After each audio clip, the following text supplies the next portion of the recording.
Hey, what's going on, guys? Dan with Barrel Blades and Barbells. Today I'm doing a how-to.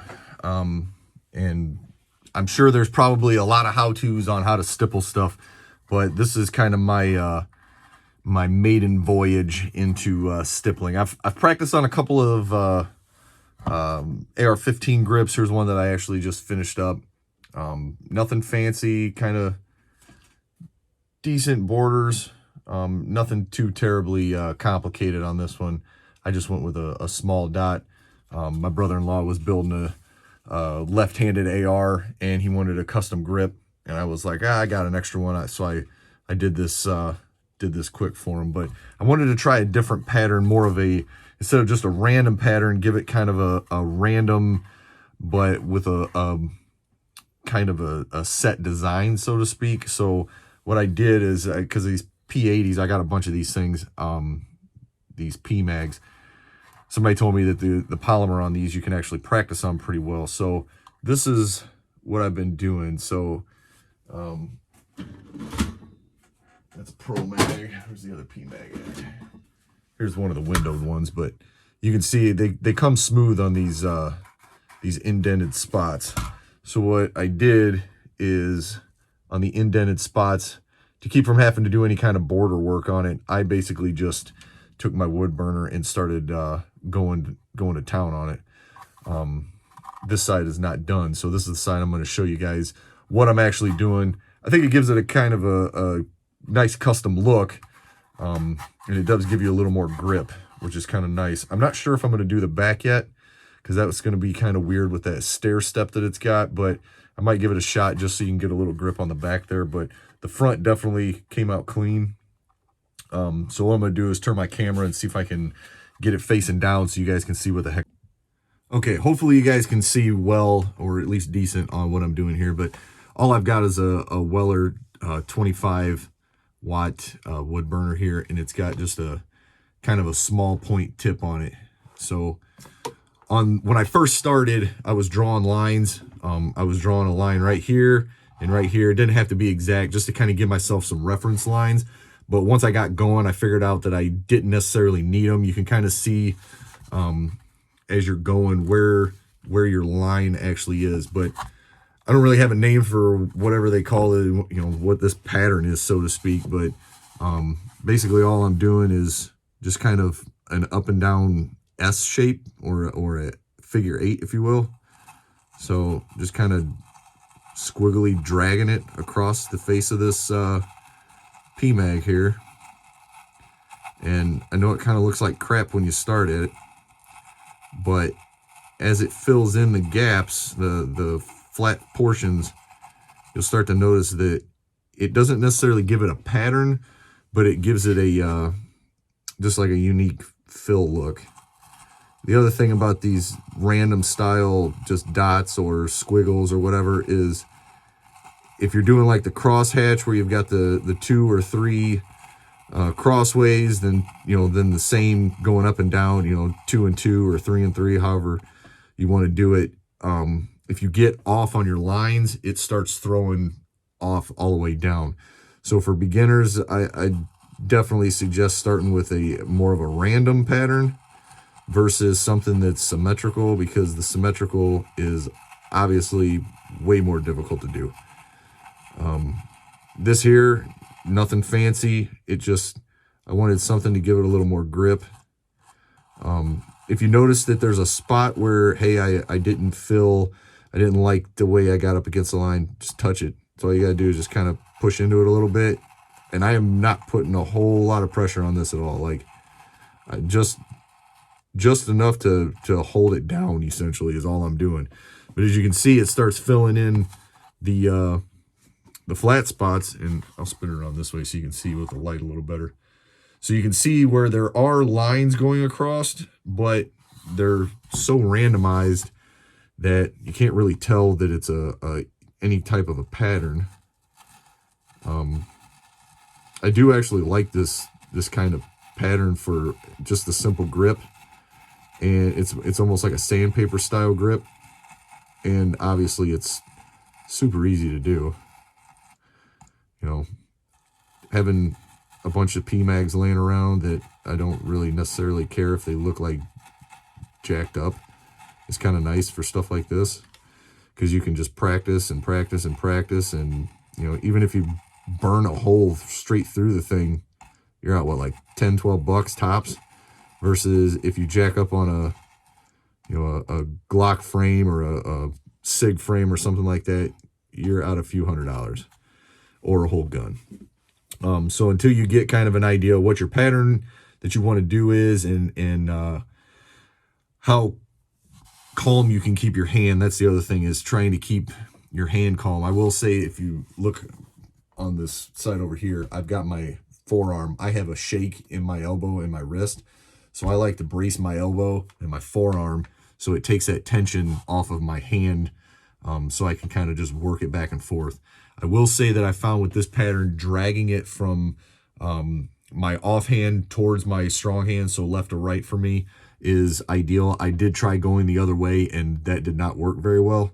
So just for fair warning on that, if you go to try this, drag it.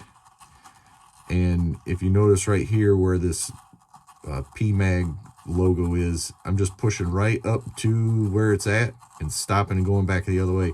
It gives it a nice clean border finish.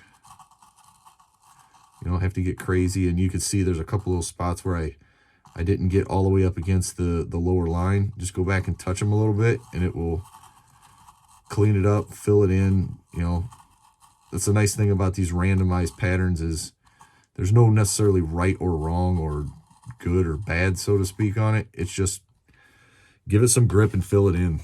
So yeah, I just wanted to kind of do a quick how-to on how I'm actually doing this grip.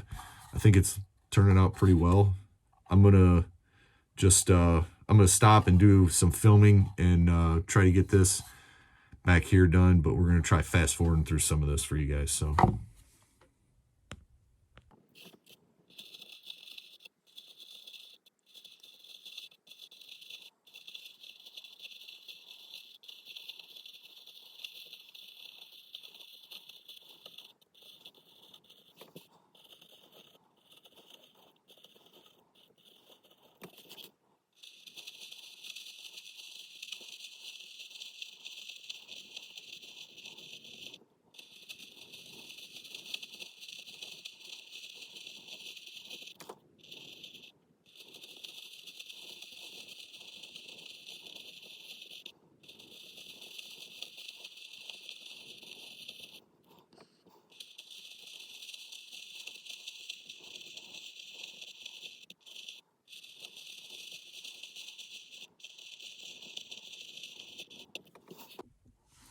I'm going to try to do this this lower back strip here.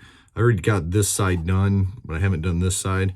I'm going to try doing this region in here first, and see if I can get it on film, see what it looks like for you guys. So give it a shot here.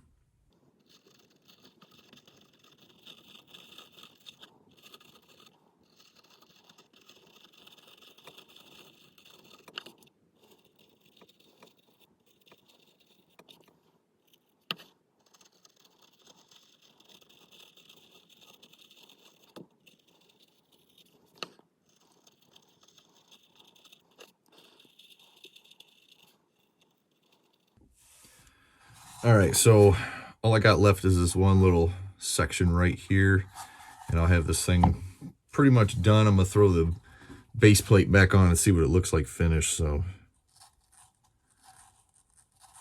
this wasn't that time consuming. I was kind of surprised at how fast it was actually going. So if you decide to do this, it really didn't take me a whole lot of time to do. Probably, I don't know, 15 minutes maybe. This polymer is kind of hard, so you don't have to worry about punching through it. It's pretty forgiving, to be honest. The hard part is getting that inside corner. Probably should get back here too.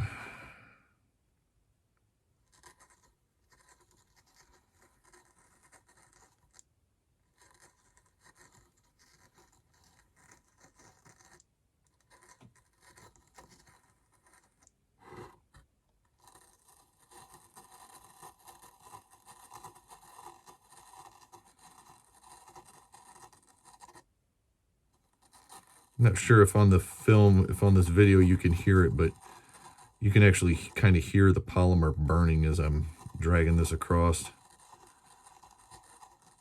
It's kind of cool to hear.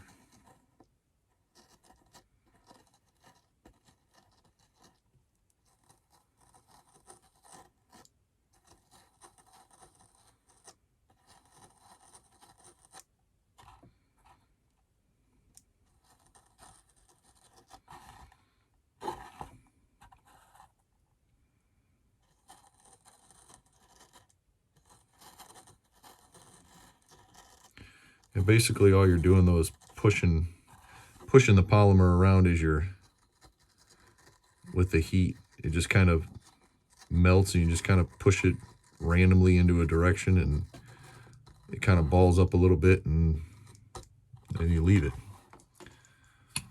All right, so here's the finished product on what I'm gonna do. I think it turned out pretty cool. Definitely has a lot more grip to it. Almost has like a grip tape kind of feel. It's not so overly aggressive that it's going to hurt your hand by any means, but definitely has some grip to it. And let's see if I make sure I get this back, or the follower in correctly. All right.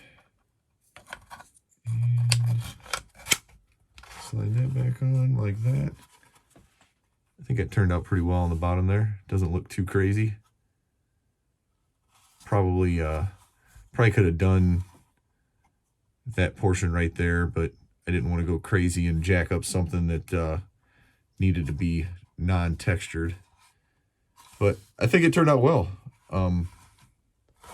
Hopefully you guys like the way it looked, or looks now. Stock versus textured. So yeah, I just wanted to do a how-to kind of while I was doing some stippling down here in the gun cave, and figured I'd do a video and show you guys how I do it. Yeah, so hopefully you liked the video. Hit the subscribe, hit the bell, follow me over on Instagram, TikTok, Barrels, Blades, and Barbells. Hopefully you guys follow me over there. If you do, leave me a comment or something so I know you're there. And as always, stay tuned, stay tactical, and I'll see you next time.